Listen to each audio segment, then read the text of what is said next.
सवाल है कि जैसे हमारे देहातों में भी होता है, जब भी कोई बंदा फेवर से ज़मीन खरीदता है ना, बाहर का बंदा, वो सबसे पहले अपने हमसाये से ये पूछता है कि यार मैं ज़मीन लैन लगा हुआ, अगर तुम या तो तुम खरीद लो या मैं जो खरीदने लगा तुमको इतराज़ तो नहीं गया। क्या चौहान बरादरान ने थोड़े ना कोई राबता किया ज़मीन खरीदने तो पहले कि असीं तुहाडे फेवर के विचों ज़मीन लैन लगे हैं कि असीं ज़मीन खरीदिए कि ना खरीदिए, या ना तो कोई ऑफर कराई हो कि असीं तो ज़मीन खरीद के देने हैं, इस तरह की कोई बातचीत पहले हो रही थी?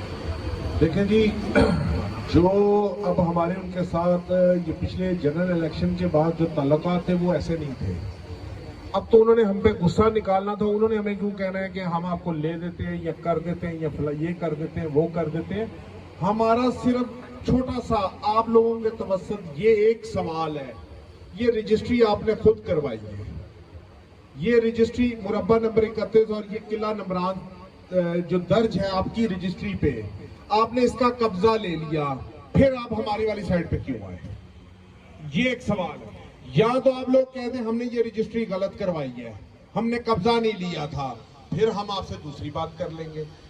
लेकिन अगर आप देखें ना, कब्जा ग्रुप एक ये प्रॉपर्टी जिस बंदे से इन्होंने ली है वो ऑलरेडी उसका जमीन है और ये वहाँ पे काबल जायद है, तो जिस फेवर के अंदर इस्तेमाल के बाद कब्जा जायद होता है तो उस बंदे से कब्जा लेना होता है। इस चीज़ के ऊपर जो है उनकी सारी जो उनका जो मुकदमा बेस कर रहा है इस चीज़ के ऊपर कर रहा है कि इस फेवर मैं इसका जवाब इमरान भाई मैं देता हूँ, क्योंकि ये लीगल बात है।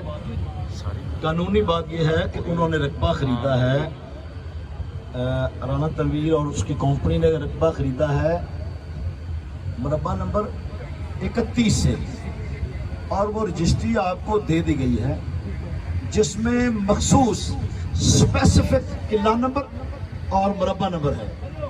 नंबर एक बात।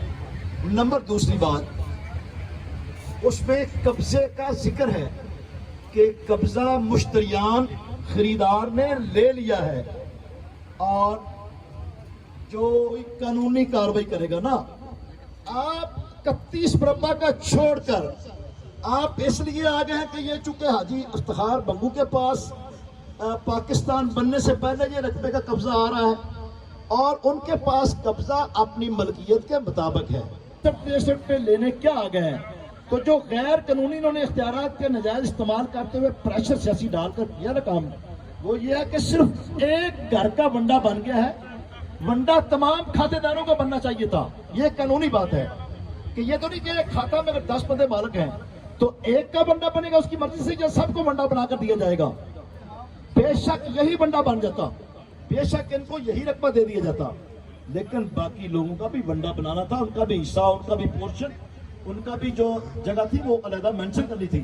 ये है नजायज इख्तियारात। और जिस तरह हमारे स्टे को रोका गया, हमारे कानूनी अमल को रोका गया, और वफाकी वजीर साहब ने अपने सियासी प्रेशर डालकर और जो अफसर उन्होंने जो करप्ट अफसर उन्होंने लगवाए हुए हैं उनको इस्तेमाल करके ये रातों रात तकसीम की गई। हालांकि तकसीम का एक पूरा प्रोसीजर होता है जिसमें तमाम शेयर होल्डर को, तमाम हिस्सादारान को बाकायदा नोटिस होते हैं। उसके बाद अगर नोटिस पे ना आए तो फिर अखबार इश्तिहार, एक पाकिस्तान के बड़े अखबार में कम से कम 2 इंग्लिश और उर्दू अखबार में इश्तिहार दिया जाएगा, और उसके बाद जब आपको इंटीमेट हो गया कि सारे शेयर होल्डर नहीं आए तो आपको उस प्रोसीजर को पूरा अडॉप्ट करने देना। इसी नजायज इख्तियारात के इस्तेमाल पर ये कल को ये भी फंसेंगे, इनके हैंडलर जो हैं, ये जो राना तनवीर एंड कंपनी जो है, ये सब फंस जाएंगे अल्लाह के हुक्म से। बहुत शुक्रिया। सारे यहाँ पे जो है इलाके की जमीन दिन ब दिन महंगी हो रही है। आज ये बंदे सोच रहे हैं, लोग बातें कर रहे हैं कि इतने ताकतवर लोग बंगू साहब जो 3 दफा MP हुए हैं, आज उनकी जमीन के ऊपर कब्जा हो गया है, तो कल हमारे साथ यहाँ पे क्या होगा, एक बात। और दूसरा ये है कि इस मसले का हल क्या है। यहाँ पर कमांडर साहब को होते गए था, वो एक दिन साइड पे चले गए, नमाज पढ़ने चले गए। इस मसले का अल्टीमेटली हल क्या है, क्योंकि यहाँ पे लोग बेचारे तो परेशान हो गए, क्योंकि सर आगे क्या होगा। इस तरह कोई ना कोई लोग आएंगे, आपके हिस्से में जमीन खरीदेंगे और अपनी मर्जी की जमीन पे काबल हो जाएंगे। अब इस मसले का हल क्या है, ये आपने जरूर बताना है। जी बिल्कुल, आपकी बात ठीक है कि जो ज़मीनों के रेट ऊपर होने की वजह से आजकल ये सिस्टम चल गया, कहीं से लोग सिर्फ टाइटल खरीदो और जाके कब्जे कर लो। पूरे शतपुर में यही हो रहा है। बिल्कुल हो रहा है। और ऊपर से जिस तरह